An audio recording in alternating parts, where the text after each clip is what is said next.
Assalamualaikum Sobat Football United. Ringan amatiran ala gua. Oke, gua akan melanjutkan membahas terkait dengan wawancara Ole Gunnar Solskjaer. eh, dengan pada saat itu kan Ole Gunnar Solskjaer sempat gua bahas ya, dia melakukan wawancara ataupun interview ringan dengan The Overlap. Ada banyak informasi di sana. Gua ambil beberapa poin, nanti akan gua bahas secara ringan amatiran dari Center Devils.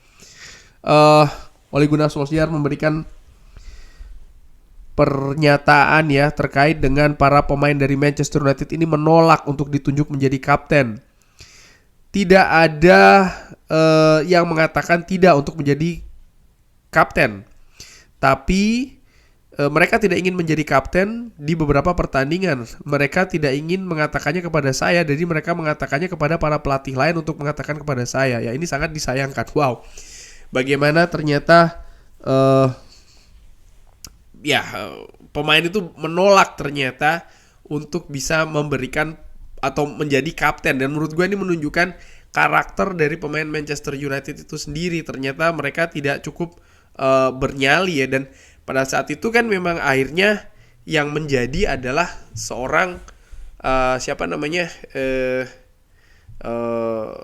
Harry Maguire, dan banyak sekali dikritik begini dan begitu karena memang ternyata posisi dari kapten sendiri pilihannya tidak banyak pada saat itu. Banyak yang menolak dan ini memberikan kesulitan, kan tidak mungkin tim itu tanpa kapten. Dan mengenai kapten juga Ole Gunnar Solskjaer memberikan tanggapan tentang Bruno Fernandes ya.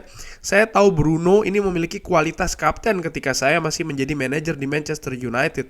Dia memiliki personality dan juga quality atau kualitas. Tapi dia tahu saya telah mengatakan kepada dia kalau dia kadang-kadang ini terlalu passionate ya, artinya dia terlalu menggebu-gebu dan dia kehilangan kontrol pada saat itu ya. Ini juga menurut gue menilai memang saat ini sosok di Manchester United yang paling pantas untuk menjadi kapten ya Bruno Fernandes menurut gue, walaupun mungkin banyak yang tidak setuju, tapi gue menilai saat ini di skuad Manchester United yang terbaik adalah Bruno Fernandes. Walaupun dia juga punya kekurangan. Apa itu? Ya kadang dia terlalu berlebihan ya. Bukan terlalu berlebihan lah. Ketika melakukan komunikasi terhadap wasit contohnya, ya kan. Tapi gue melihat bagaimana Bruno Fernandes ini secara teknik dan juga secara leadership dia punya sih di atas lapangan. Menurut gue ya kalau dibandingkan dengan pemain-pemain lainnya. Kualitas skill itu penting.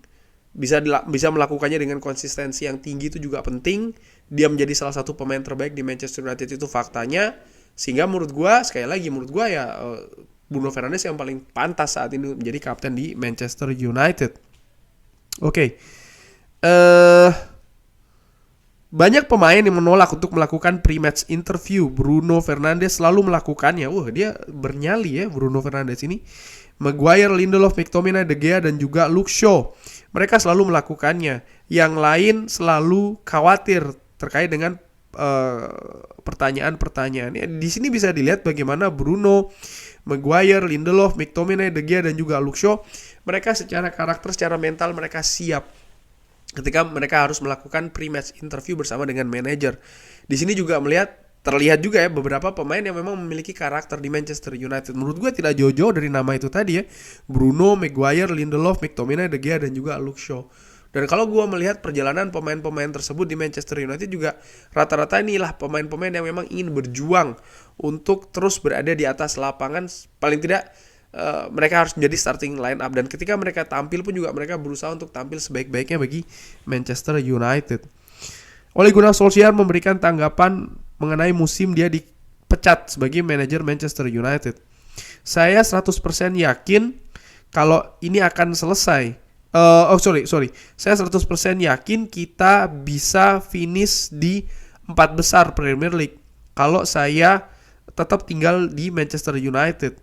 Tapi musim tersebut sangat jelas karena apa yang terjadi setelah saya tinggal ya. Hal-hal itu ternyata tidak lebih baik ya. Ini menurut gue sekali lagi sih kayak pada saat itu situasi memang nampak Ole Gunnar Solskjaer kehilangan dressing room. Di situ sih intinya menurut gue ya. Jadi bukan soal, ini sudah lebih dari soal teknis, karena dia nampak sudah tidak bisa menguasai dressing room lagi. Dia sudah para pemain intinya throwing him under the bus ya. Dan ini sudah dilakukan di manajer-manajer sebelumnya juga, bagaimana para pemain dari Manchester United ini dalam tanda kutip sukses sih mengusir manajernya. Dan menurut gua kalau situasi seperti itu dia sudah tidak menggenggam dressing room lagi, ya sulit untuk bisa menerapkan permainan apapun, taktik, bla bla bla, strategi, sudah tidak mungkin sih menurut gua. Sehingga ya kalau dia bilang dia yakin bisa finish di 4 besar, gua justru sebaliknya, dengan dressing room yang sudah lepas ya susah. Kecuali dia tetap dipercaya dengan apapun hasilnya, dia mungkin bisa melakukan bersih-bersih yang lebih besar ya di musim selanjutnya, karena akan lebih terlihat siapa-siapa saja yang sebenarnya ingin melawan sang manajer, dan posisi dari manajemen jelas berada di belakang manajer, itu baru lain ceritanya. Tapi ketika manajemen juga tidak tahu apa yang harus dilakukan, hanya mengikuti arus saja, ya selesai lagi manajer tersebut. Ole Gunnar Solskjaer memberikan pendapat terkait dengan Harry Maguire. Saya menyukai Harry Maguire sebagai seorang kapten. Dia merupakan pemimpin di dalam grup ketika saya masih berada di klub. Oke, ya tidak banyak pilihan ya untuk posisi kapten. Dan Ole Gunnar Solskjaer juga memberikan pendapat terkait dengan Jadon Sancho. Saya tidak memiliki waktu yang banyak untuk menganalisa Jadon Sancho. Dia sangat tidak beruntung ketika dia kembali dari liburan dengan infeksi telinga. Jadi dia mulai ini lebih lambat secara fisik, dan dia dan Marcus Rashford bahkan sama-sama memilih sisi kiri ya. Ini Jadon Sancho menurut gua sudah dinantikan selama 1 musim. Datang dia ada infeksi telinga, secara fisik dia terlambat, dan Jadon Sancho yang mungkin lebih diplot di sisi kanan ternyata lebih memilih untuk bermain di sisi kiri, di mana Ole Gunnar Solskjaer tadinya lebih memilih Rashford di sana. Dan situasi ini sangat menantang ya bagi sang manajer untuk mencari solusinya. Belum lagi setelahnya datang lagi Cristiano Ronaldo. Wah, dia harus berpikir lagi mengenai sistem yang baru. Dan banyak fans tidak melihat hal ini. Fans hanya melihat oke, menang, kalah. Kalau kalah diejek, nggak terima, oke, manajer out. Menurut gue harus lebih dilihat lebih dalam lagi secara ringan amatiran menurut gue ya. Karena apa sebenarnya yang dibangun oleh Ole Gunnar Solskjaer, kalau melihat musim-musim sebelumnya ini sudah menunjukkan progres. Masih belum paripurna, iya, karena ada dinamika di setiap musim yang berbeda-beda. Tapi dia juga butuh support, dia juga butuh support dari manajemen dan juga dari fans. Dan sayangnya itu sedikit sekali dia dapatkan, khususnya dari fans dan juga dari manajemen sih menurut gue ya. Dan terakhir, Ole Gunnar Solskjaer juga memberikan pendapat terkait dengan Erik ten Hag. Saya harap dia akan menjadi sukses di Manchester United. Saya berharap dia bisa melakukannya. Tapi Anda tidak pernah tahu dengan pemilik yang baru apa yang mereka pikirkan ya. Jadi ini tentang hasil dan juga konsistensi dari sepanjang musim. Ya, kita lihat apa yang akan terjadi dengan Erik ten Hag. Gua harap ada yang berbeda ya dari manajemen dalam melihat posisi manajer ini penting. Bagaimana harus ada kesempatan, segala sesuatu itu tidak selalu naik ke atas, terutama dalam proses untuk membangun tim yang lebih bisa sustain secara prestasi di jangka waktu yang lebih panjang lagi. Tidak ada yang instan, dan dalam prosesnya semua ada naik ada turunnya. Jurgen Klopp juga mengalami hal tersebut di Liverpool. Mikel Arteta pun juga demikian di Arsenal. Pep Guardiola pun juga tidak langsung sukses ketika di Manchester City. Proses pun juga mereka lalui bahkan sebelum Pep Guardiola itu datang ke Manchester City ya. Dan proses-proses instan menurut gua, contohlah di Chelsea dengan Thomas Tuchel dan juga pelatih-pelatih lain, tidak bisa lama ternyata kesuksesan tersebut.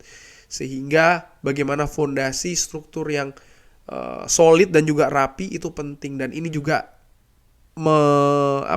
melibatkan apa yang namanya proses, dan proses itu selalu butuh yang namanya waktu dan juga kesabaran. Kurang lebih demikian.